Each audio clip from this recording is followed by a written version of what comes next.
के संगे अब प्रेम भइल बा एक के संगे आ कलम चोरवले वालो एक के संगे हां जी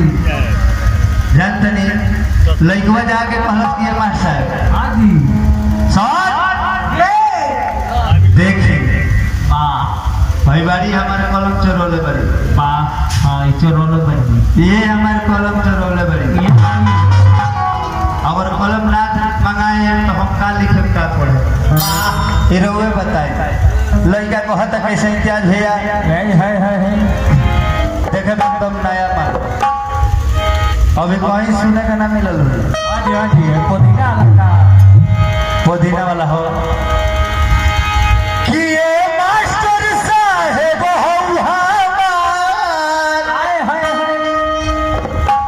अरे कलम चोरावले बिया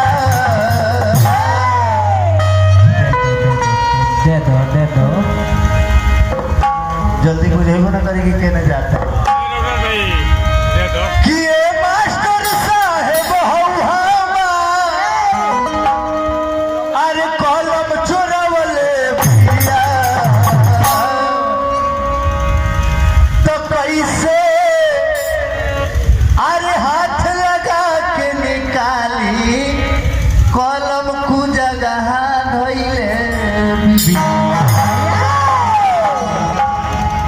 मार साहब कहनी बड़ी जल्दी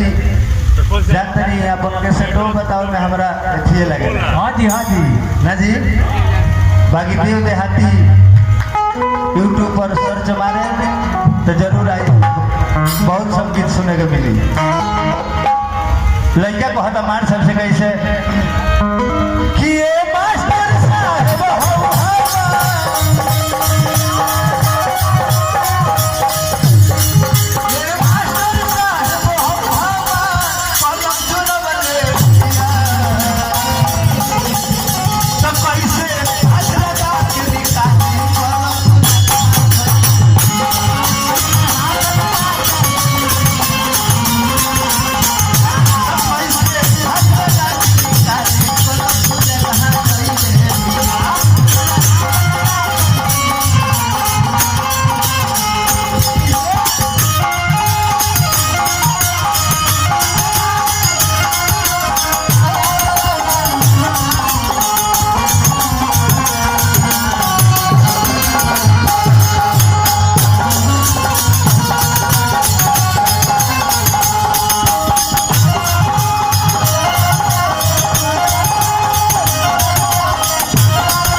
कलम हमारा रउती ना मंगाई जानते नहीं आइए कुली लोग सुनेगा चाहते हाँ जी बाकी हम यो गाए तो पर्दे में गाए काहे कि घर द्वार बाप माता बहन सब बैठल हाँ जी लड़का ही कहबो ना होलो सन केतनो कहब के नहीं करे के उहे काम कर खाली कुछ नहीं करे के एगो छंटी ढाक ना दी झूठो मुठो के एगो छंटी लेके ढाक दे कहीं हो जाई हम बार लड़का वही जाए कि आखिर बा का तनी मनी कना कहने वाला होके कि हम जाके छंटी उठाए तो ये महाराज आजी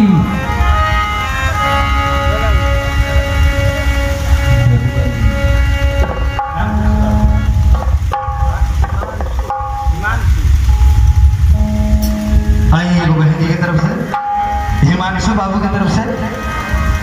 आशीर्वाद में बार बार बोल रही बाप भोलेनाथ से ले फरक कर रही हे महाराज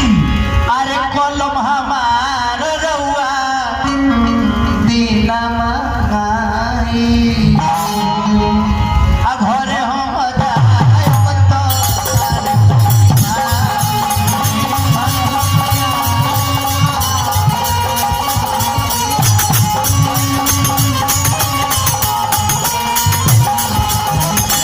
इतने लायक सब भैया अरे करे चलते अरे करे चलते सारा सिस्टम हिला बोले भूल गए ऑलस के सारा सब लड़का लिख के और सर के दिखावे जाता रहा जी हमारा सिस्टम सब खराब हो आई हमार सारा दही महाप्रसन्न डाल दे अरे करे चलते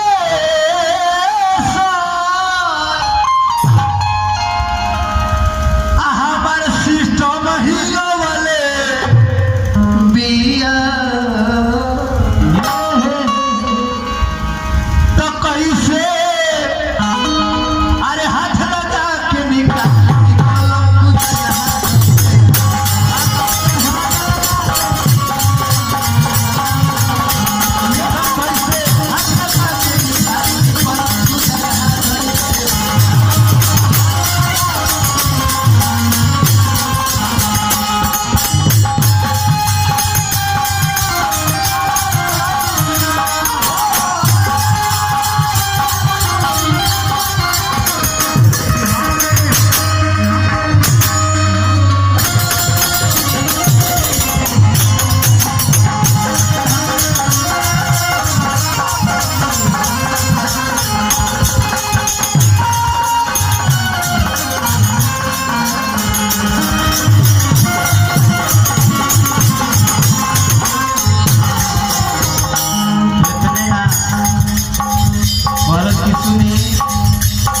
और यो काम गड़बड़ बहुत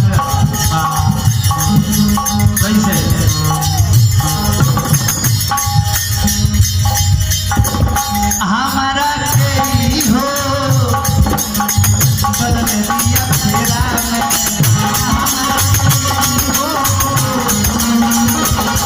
हमारा के हो बदल दिया फेरा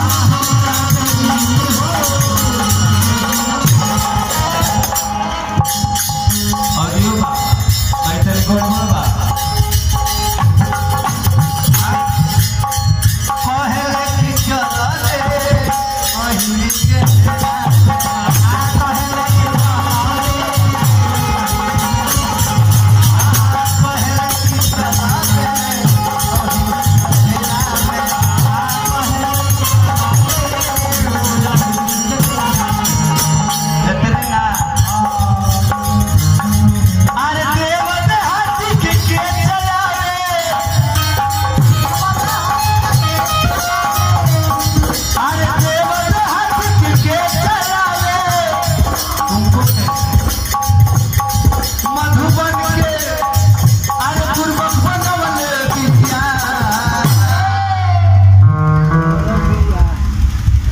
कौन मधुबन बाबू वो मधुबना